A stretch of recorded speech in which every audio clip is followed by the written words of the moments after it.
Welcome to the Sisterhood of Healing podcast, the podcast that wants to help you reach your best and most divine potential. Each week, we dive into topics concerning inner healing, wellness, and spirituality. We discuss strategies and practice from our own personal experiences regarding higher energies, trauma, and connecting to the divine as we take you through our own personal journeys to discover the highest versions of ourselves. In combination with guest speakers, we bring you a comprehensive guide to mental and spiritual wellness and the ability to connect to yourself and the world around you on a deeper level. I'm Nicole, and I'm Christina, and we are two sisters who want to take you along on our spiritual and healing journey. We are each on our own individual healing and spiritual path and bring unique perspectives regarding yoga, chakra healing, meditation, intuition, and trauma healing. Sometimes life is messy, sometimes it's confusing, and sometimes everything falls perfectly into place.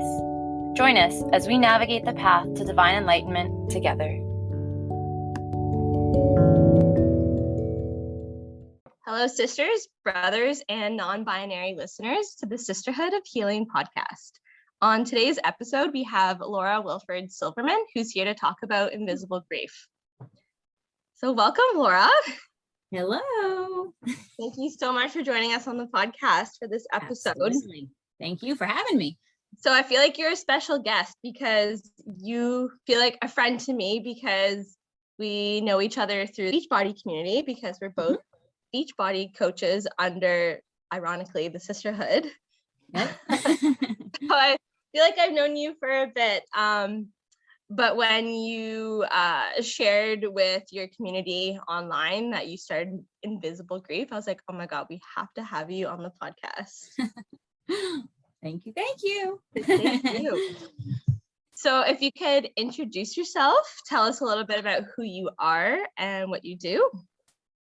Oh, that's always a tough one for me. I just feel like me. Let's see.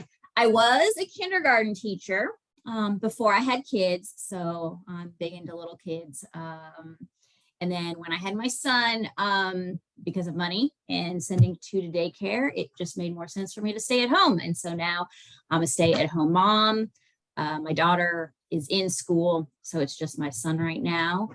But obviously, like I said, we decided to do Invisible Grief since I had some free time. And so we thought it'd be a good time to start it up. So what's the origin story of Invisible Grief and how did you come up with the idea? All right, so Invisible Grief, I lost our first son. He was stillborn back in 2014.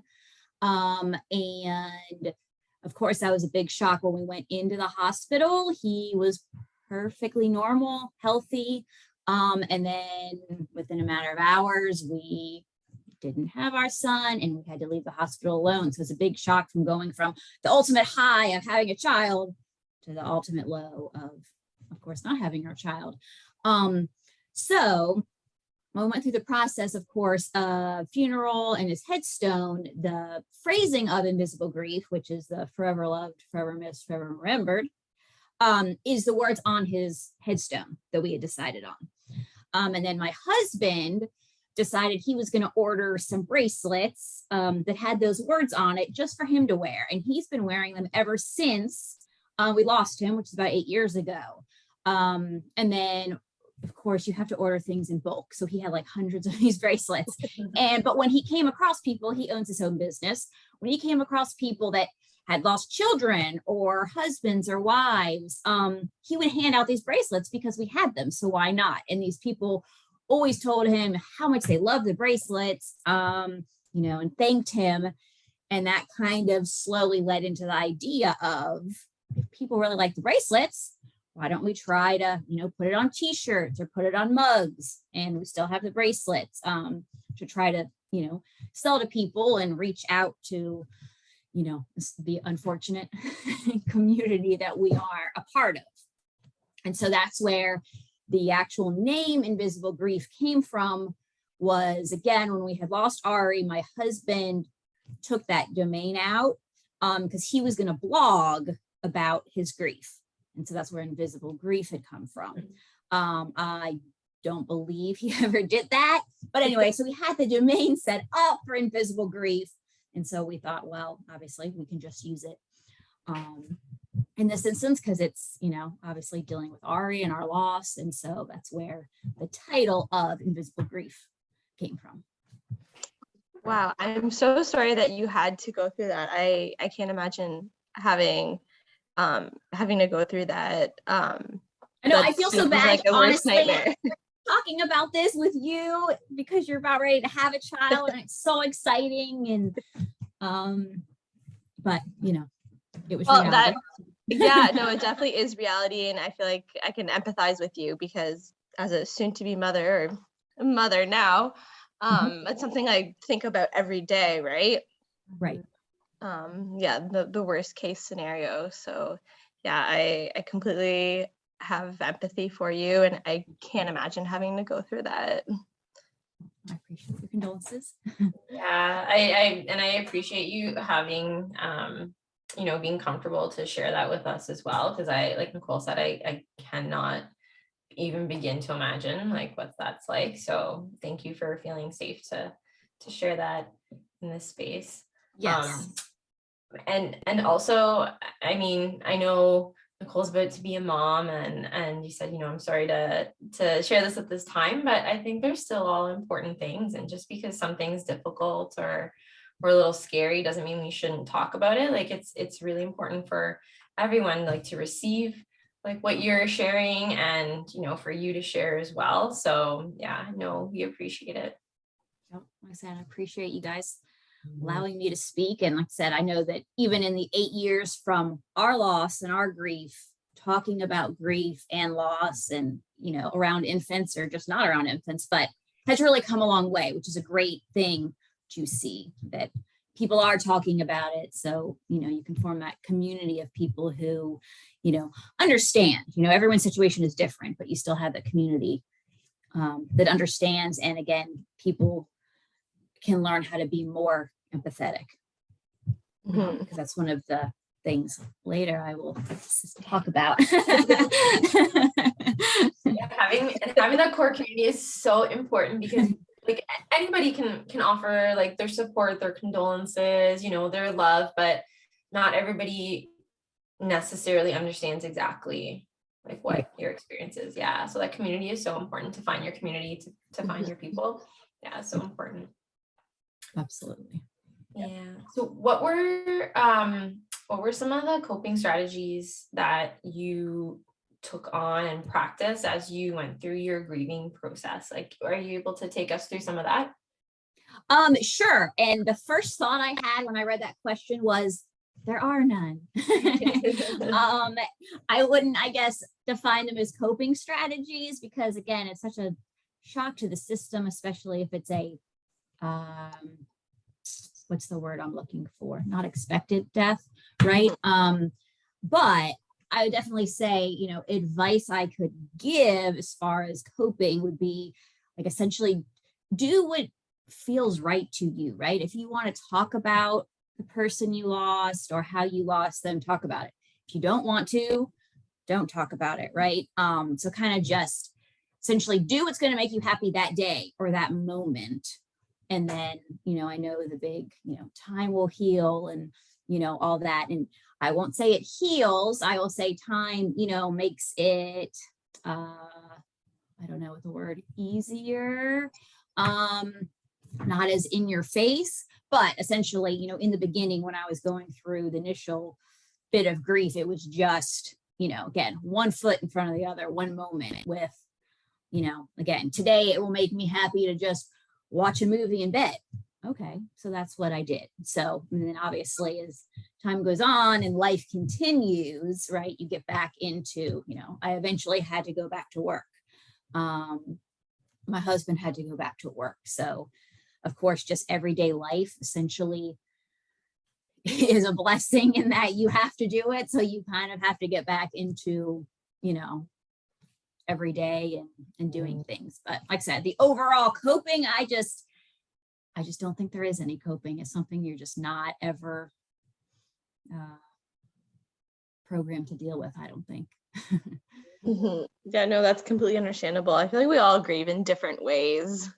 Absolutely. Yeah, Like I said, there's people. And it sounds like you were honoring like what your soul needed at that time. If you just, if you watched a movie, like you said, if you watched a movie that day, then that's what you're doing and that's what you're celebrating. And I imagine going to work was a big step, like getting back into quote unquote reality and all of that. But yeah, taking the time in that space and honoring what you need. And like you said, like everyone's different. So you just really need to listen to your body, your mind, your soul, like what you need. Yeah. And at the time, even looking back, it seems it's almost like watching a movie about yourself.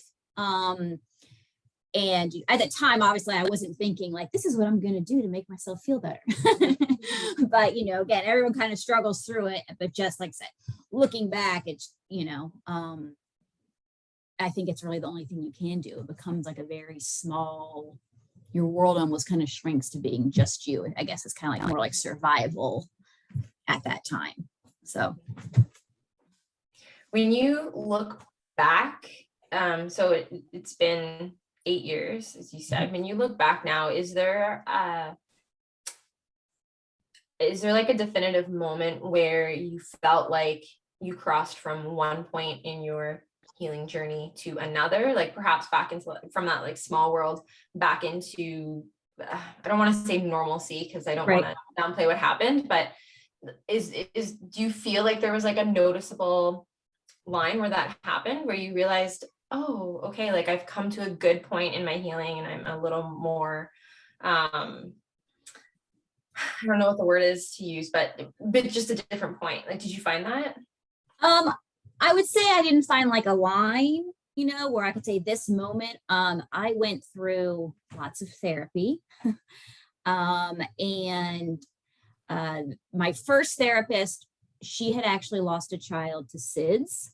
And so having a therapist who essentially went through the same thing was very helpful for me, right? Because again, I didn't feel alone.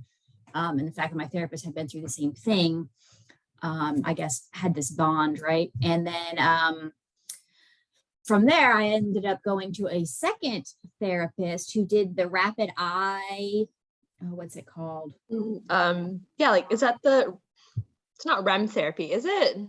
No, that's always what I want to call it too. They have it as EMDR. So like eye movement desensitization. Yeah. Right. I've heard of that. Yeah, I've heard of that. But I went to her. And again, you think when people talk about it, it sounds really kind of crazy. But it actually really helped because the point of it and the way she explained it to me was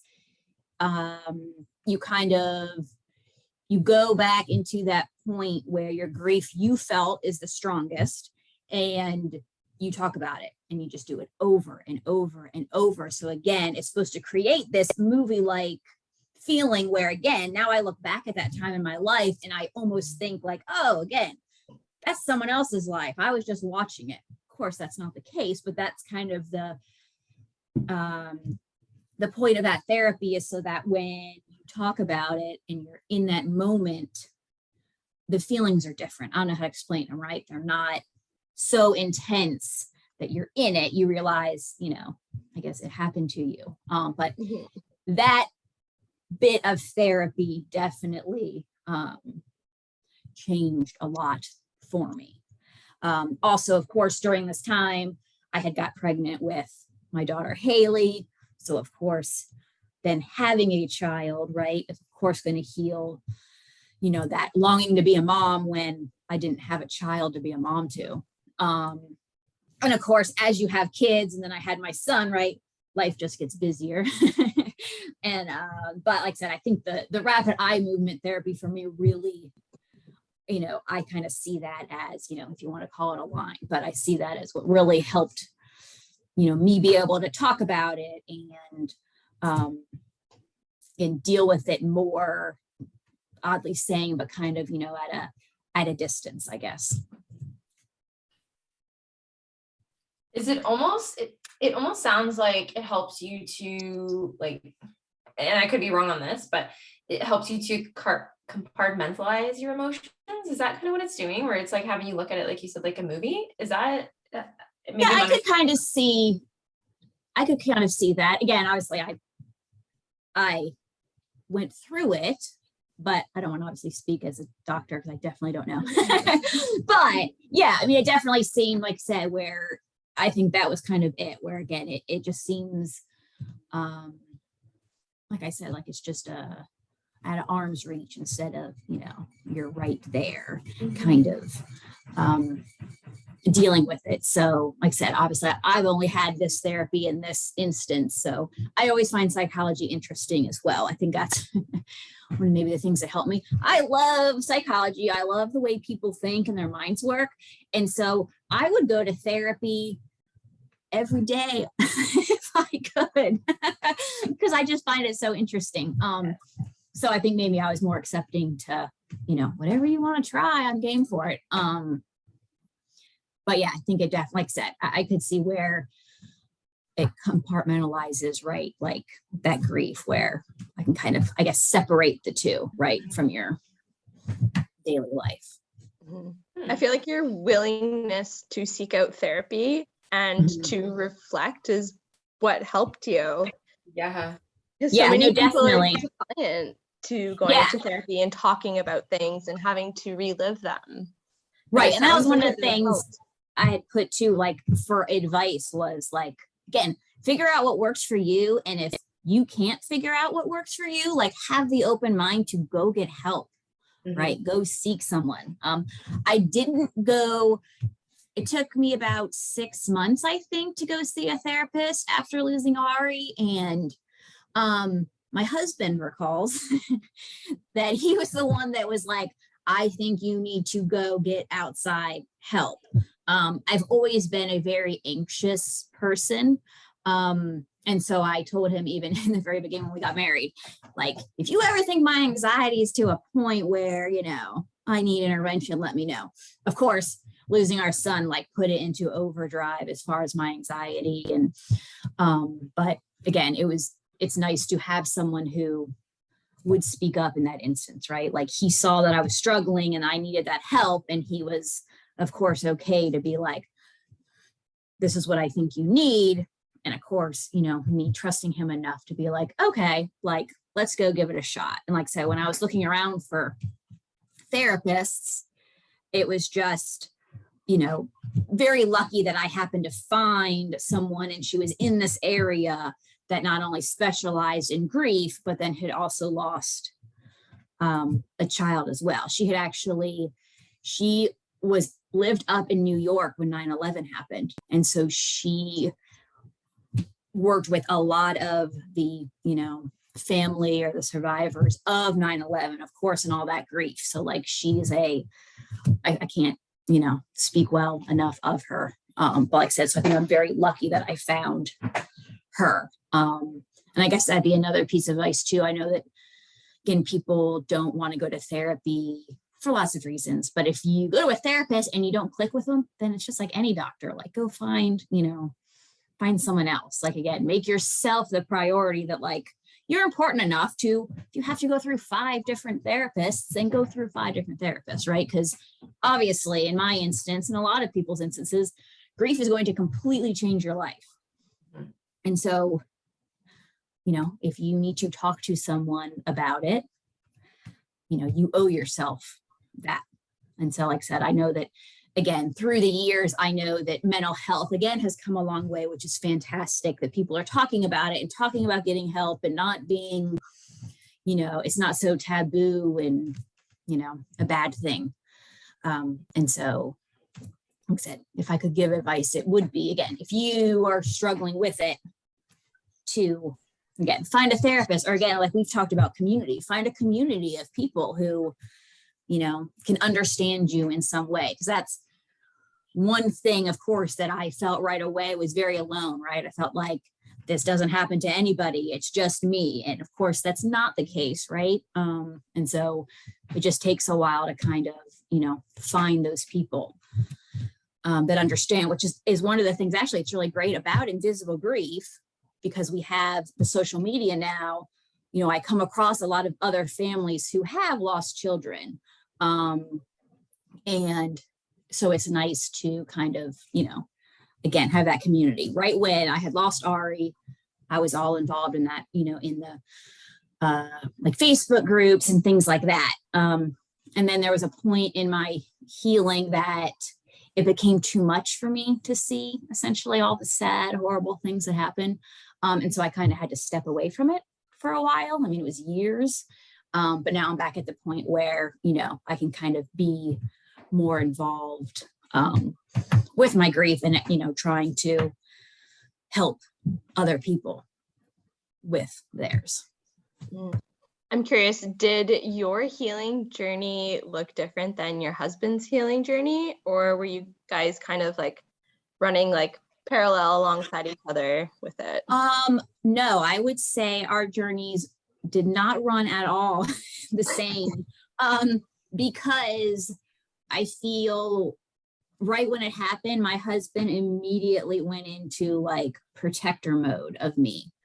And so he, again, like he was the one that, you know, planned the funeral and did everything for that. I didn't do anything.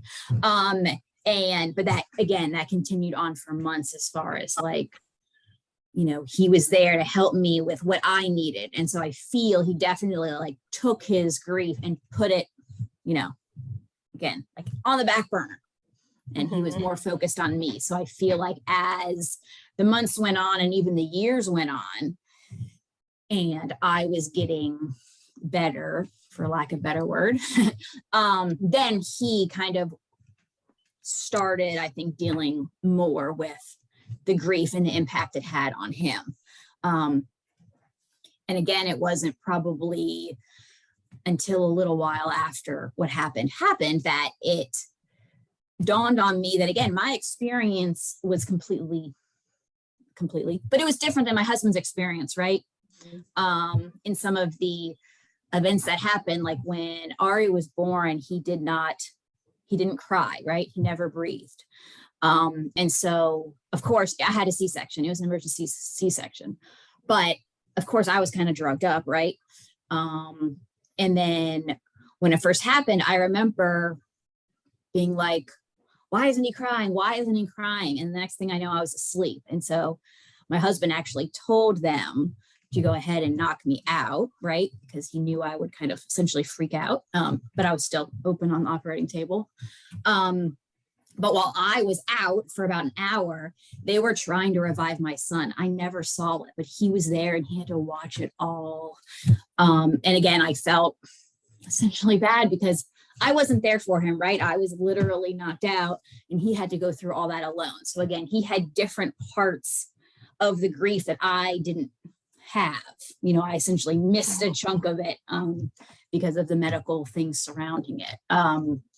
You know, he's the one that had to call our parents and tell them what had happened. And again, even coming out of the surgery, of course, since they did put me under, you know, a lot of those events I don't really remember, right? It's very spotty because I had so much drug in me. But again, like he didn't, right? He was fully aware of everything that was happening at the time. So again, just as I was going through my grief and my grief wasn't as strong, you know, again, mine kind of subsided, but then, you know, he could, I feel, then focus on himself. Like he eventually then went to therapy.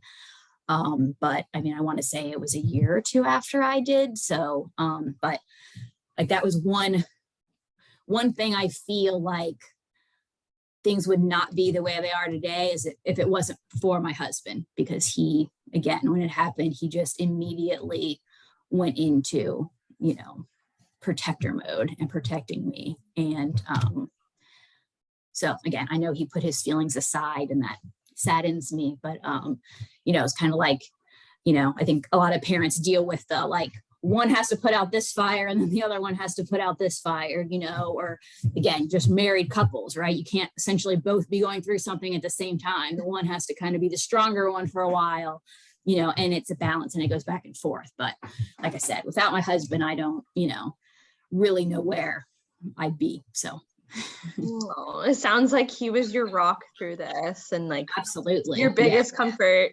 Yes. Yeah, definitely. So aside from him, what have you found to be your biggest or your next biggest source of comfort or encouragement through the healing process? Yeah, that's so true. I can completely understand that, like having gone through grief, like it's really hard at the beginning and then you just kind of gotta pull up your boots and continue with life, right? And it does make things feel a little easier eventually. Right. It's like it's sad to think life goes on, but then at the same time, it's nice that life goes on, right? Yeah, it's a reality. Yeah, there's some sort of comfort in that. Even sometimes when you just want it to slow down because you want to stay almost stuck in that moment and right, like there is some comfort in knowing that things will kind of even out. And I guess this is where time heals all wounds comes from. But as we established in the beginning, doesn't necessarily heal, just kind of.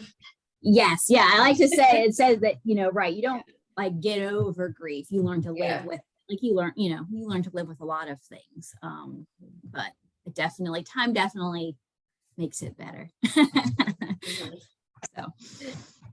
So it sounds like you had a really good community, like you said, your friends, your family, your husband was your absolute rock. Within this community, or even outside of this community, what was the most helpful thing someone said to you? I think I wouldn't say it's something someone said to me. I'm actually going to do the opposite. A lot of people said the complete wrong things. And I think that's, again, why talking about grief and what people go through is so important. So people stop saying the wrong thing. It sounds kind of horrible. I don't want to be rude. And I know people come from a great place, but when people say, well, at least this, it's like, no one wants to hear that, right? Or to like, if people try to put themselves in your shoes, again, you're like, well, you didn't go through it, right? You don't know. So I wouldn't say it's something someone said. Again, I think it was just being there, like physically being there. Having people just, one thing that was great and meaningful for us is one of my husband's friends showed up at the hospital, actually held Ari, and we have a picture of them together, but like he didn't ask, right? He just showed up. He was like, what hospital are you at? And I'm going to be there. And like, those are the things you look back now, or like the funeral. When we had a funeral, I had friends who, came from a few states away to support me. And they didn't even like come say hi to me at the funeral, because of course I was going through a lot, but I saw them, right? I know they were there. So again, kind of like that silent support was really like powerful to me. So I, like I said, I don't think it was something someone said. Like I said, people, and I know a lot of people say the wrong thing, right? But I think that's also something that I've learned is that take people for like what their intention is, right? They're not saying it to be mean or insensitive, right? So it is, I get it, and you can have those feelings, and if you need to kind of push them aside for a little while, that's fine, but then realize again, like, of course you're going through it, but they're going through it, in a sense as well of how to, talk to you about it. And like even now, like when the holidays come around, I have a good friend of mine who always includes Ari in our Christmas card, right? Writes his name, which is wonderful for me. Again, like any child, right? You want to talk about your children. So just because my child passed away doesn't mean I don't want to talk about him. So of course, in the very beginning, like the day after it happened, you probably didn't want to bring it up, but now, again, I think, and that's what I'm saying. It's, of course, people don't know where you are in your healing journey, I guess is where, I'm getting at. And so I think the best thing people can do is physically be there to support you and ask you what you need, right? And just think before you say things. Yep, that's a big one. Yeah. I think, like you said, too, people sometimes have all the best intentions, but they just don't have the perspective and I do hate that line you had mentioned. At least Right. At least you can have more kids. It's like, never, it minimizes what you are feeling at the time. Like it dismisses your feelings at the time. Like it's right. just hate that. Yeah. And that's one thing, again, that going through this grief kind of, again, I would, before I had gone through grief, I might have said some things like that as well, right? Because until you don't think about it, it's like a different perspective, right? And so it has taught me that, again, when people, like I have married friends that don't have kids, right? I don't ask, when are you going to have kids? Like people think that's a harmless question, but again, you don't know, right? A lot of people have fertility issues or they can't have kids, but I don't want to have kids. It's none of your business. And so even simple questions like that, grief has taught me that, like, you really need to essentially think about, are you asking them something for them? Or are you asking something for yourself? So, or saying something to make yourself feel better. That's what I found a lot as well. And again, not that anyone did things maliciously, said things, but it's just opened up my eyes to really, thinking and putting yourself in their shoes before you, comment on even the smallest things, because you might think it's insignificant, but to them it's, just like asking something. being really intentional with kind of what you say and like your motive, not your motives. I don't know if that's too malicious to say, but like you said, are you saying it for you or are you saying it for them? Are you asking for you for them? Yeah. But I feel like people just say these kinds of things or ask these questions just to fill space. Like, Christina, you and I get that all the time. I get it especially all the time. You, like, oh, are you dating? Like, they don't know how to relate to you, so they just ask, right, quote unquote, like inappropriate questions. Right. And so I feel like you say it makes them feel better, right, by filling in this void of silence. But of course, for whatever reason, if you're not dating because you have had bad experience or whatever, like it brings all that to you, but they have no idea, So like, again, I think it's just, like I said, and I think that's part of getting older as well. But, you start to realize the impact that you say to people has on them, So what surprised you the most about grief? Everything. I don't know. I think I guess the fact that you don't get over it, because again, everything, in life essentially is, this happens to you and you get over it. And of course, grief's not that way. Because obviously that person's never coming back. And so that's something, that you essentially have to, I don't know, make peace with, I guess, just live with. So it's a very, again, it's not like Ari passed away and it was like, okay, for a year, I know I'm going to feel bad. And then, I'm going to be great again. So I think just it sounds really crazy, but like the totality of life in itself, of, just having feelings and emotions that you're always going to deal with. But now I can't remember your original question. What surprised you the most about grief? Okay, I think that too. And I think, again, because I'm so, I love people and how they think, like that to me, really, again, the things people would say, that it was just like, I couldn't believe someone just said that. That really surprised me. Because I think until you're in that vulnerable place, and people saying things like that to you, don't necessarily affect you as much. And so I think, again, just kind of like my overall outlook, I think really changed. And that was, I guess, surprising to me. Obviously, because I hadn't changed yet. It's almost as if, and not to downplay the situation, but at any level of experience or grief or whatever it is, it's almost as if ignorance is bliss, right? Like absolutely. Like you don't know until you know, unfortunately, in some situations. Yeah. And that's one of the things, again, if people would say the wrong thing, it's like, I guess a coping mechanism for me against that would be like, oh, well, they're lucky that they don't like understand how hurtful that is, right? Because they haven't, right, had something tragic happen to them. Which again, obviously everyone has different stuff, but like I said, I think that's one thing it's made me very aware, is that everyone has their own stuff, you know, so you really need to, you know, to me, be careful in what you say to people. that I don't feel these days people do, especially with social media. No, It's so true. Everyone's entitled to their opinion, right? Yes, they're entitled to it, but that doesn't mean I want to hear it. yeah. Oh, it's so true. So true. So what advice would you give? I mean, you said there wasn't like one thing that people said to you, but if you could give someone else advice who's going through a similar situation, what would that advice be?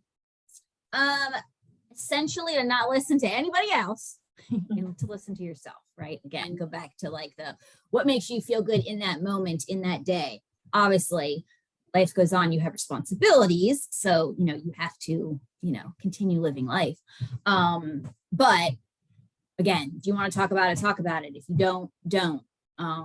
You know, if it's too painful for you to, you know, be close to a certain friend at the time, like that's okay, right?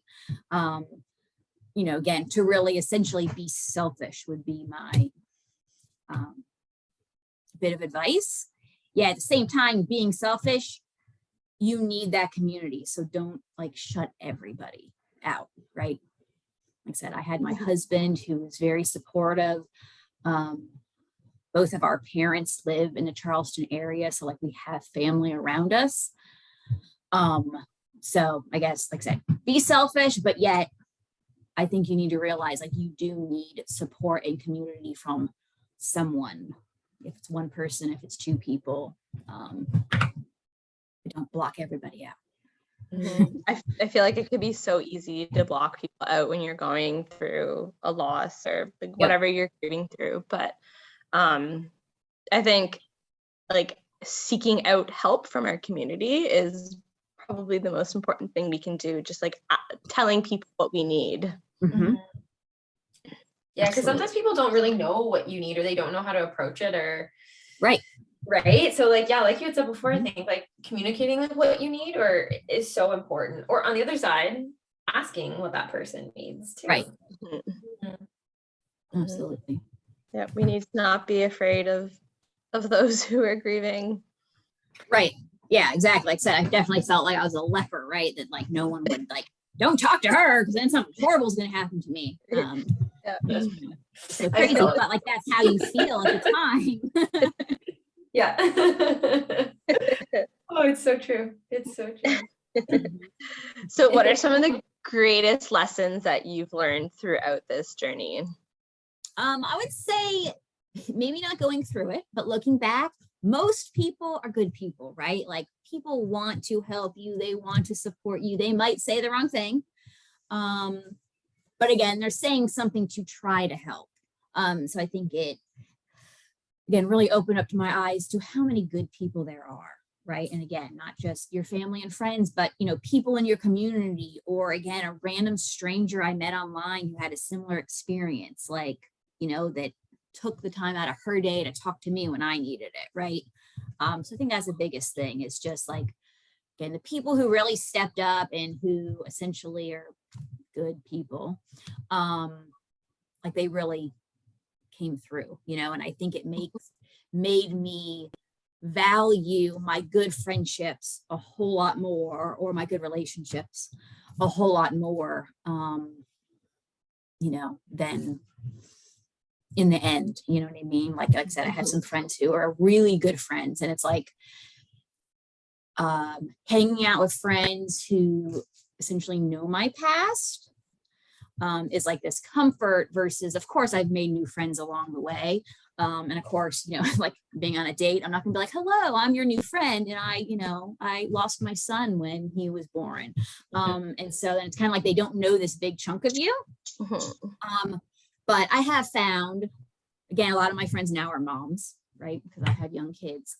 So it does kind of eventually come up in conversation, but having those friends who were there for that and went through it with you, again, it really, I think human connection, essentially, it's just a great thing, I guess. I don't know. Like, I feel like that's my biggest, takeaway is how much, how important relationships are. Mm-hmm. Yeah, we're not meant to go through these things alone. Right. I was just about to say that. As much as we think, as much as we think we're all these like warriors and we're strong and we don't need anybody and we can do it and it's fine, like I'll deal with it on my own. You can't. Like you need to reach out to someone at some time. Like you need that community. Yep. You need to find the right therapist that is going to support you. Mm-hmm. It's so important. So what is one piece of advice you would leave for our listeners? If you could only leave them one thing, what would that piece of advice be? All right. So my first bit of advice for people who aren't the ones grieving, right? But they're friends, watch what you say. Think about what you're going to say. That's my biggest advice to them. People who are going through grief is that, again, it will get better.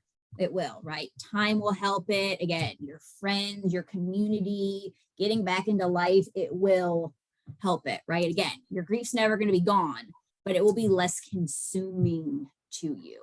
So again, just do what you need to in that day to get through it and, move on to the next. Such good advice. Yeah, it is. So if our listeners want to connect with you, where are they able to connect with you? All right. So lots of different ways. I am on social media, on Facebook and Instagram under Laura Wilford Silverman. And then our site, Invisible Grief, it has Facebook and Instagram as well. And so you can find us on there. And we also, invisiblegrief.com is our website, again, that sells the apparel of grief. Again, it has the forever loved, forever missed, forever remembered. It's hard to say that all at once. That again, we do shirts and bracelets. And the one thing that is great about our company, let me just say right now, is that you can personalize it, right? Like my shirt, which I know you can see, but they can't see it, right? It has Ari's name in it. And so you can, on our website, you can actually personalize your shirt to like have their name, which we found really special. Because again, we like talking about Ari and we like having the outside world know he exists, right? That's another thing people, I think, they always want their loved one to not be forgotten. And so we feel like Invisible Grief is a good way for their loved one to be shown to the world. We came up with a promo code. So if anyone wants to go to invisiblegrief.com after listening to this podcast to help support us or anyone that's grieving or yourself, if you type in the code sisterhood, we will give you 20% off your order. Awesome. And then we also wanted to throw out real quick that 10% of Invisible Grief's, I don't even know what the word revenue, goes to a nonprofit we have, which is the Ari Foss Foundation, which is, of course, named after our son. And we actually just started talking to MUSC about working with them, and we're going to be helping people pay for funerals for their children. And so 10% of the proceeds from Invisible Grief go towards the Ari Foss Foundation. And that's something else. If you throw that out real quick, Ari Foss Foundation is on social media as well. So if you want to donate to Ari Foss Foundation, that is available as well. Oh, that is so sweet. I love what you're doing. Yeah, we're super excited about the whole Ari Foss Foundation thing because we just met with MUSC has a palliative, is that how you say it? Palliative care team? Palliative, yeah. Which I didn't even know what that word was. And I was like, what? And again, this didn't exist when we had lost Ari. It wasn't at MUSC that we lost Ari, let me say that. But now MUSC in those years, again, because people talk more about grief than they used to, right? Now there's actually a team that it's at MUSC. I'm sure other hospitals have it as well. But like they actually, again, form that community for that person that has lost a loved one. And this one's for children, but they help them with expenses and where to plan the funeral and all that. And I just think it's so wonderful that now organizations have that piece that when we went through it there, it was kind of like we were just thrown out there. Luckily, my husband stepped up and did everything.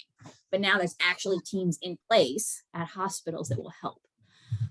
So it's great for us to be able to, again, people who right now, if their child is stillborn, MUSC can come to us and say, we have this family that's in need. We think you can help them. And then the RFL Foundation will be able to help them pay for some of the funeral, if not all of it. So, because we definitely want, in our journey, we have talked to some people who lost children probably back in like the 80s. And again, it was very taboo back then, and they were very poor, and her life was in danger, the mother's. And so they asked the husband, like, what do you want us to do with the baby? And he was like, well, we don't have money for a funeral.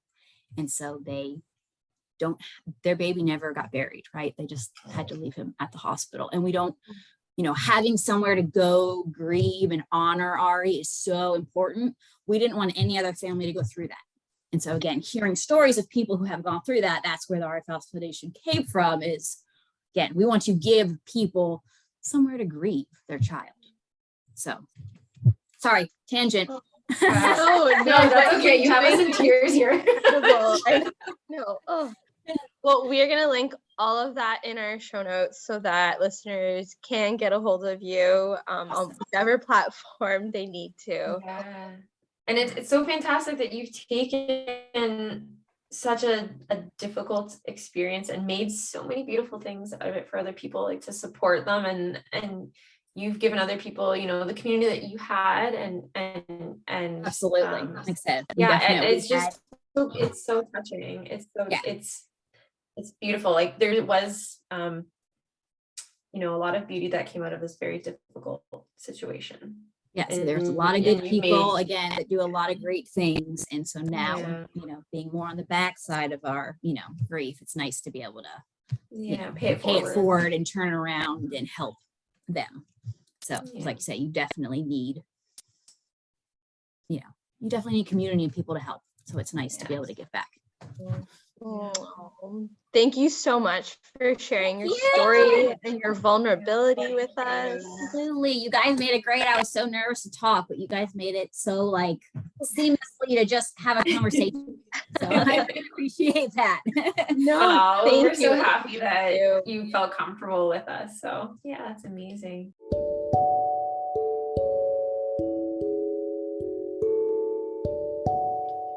That's it for our show today. Thanks for joining. Remember, you can always reach out to us on our socials, on Instagram at sisterhood_of_healing, or on TikTok at Sisterhood of Healing. We love to hear from you, so please reach out to us at any time. Thank you for journeying with us today. We'll see you next time.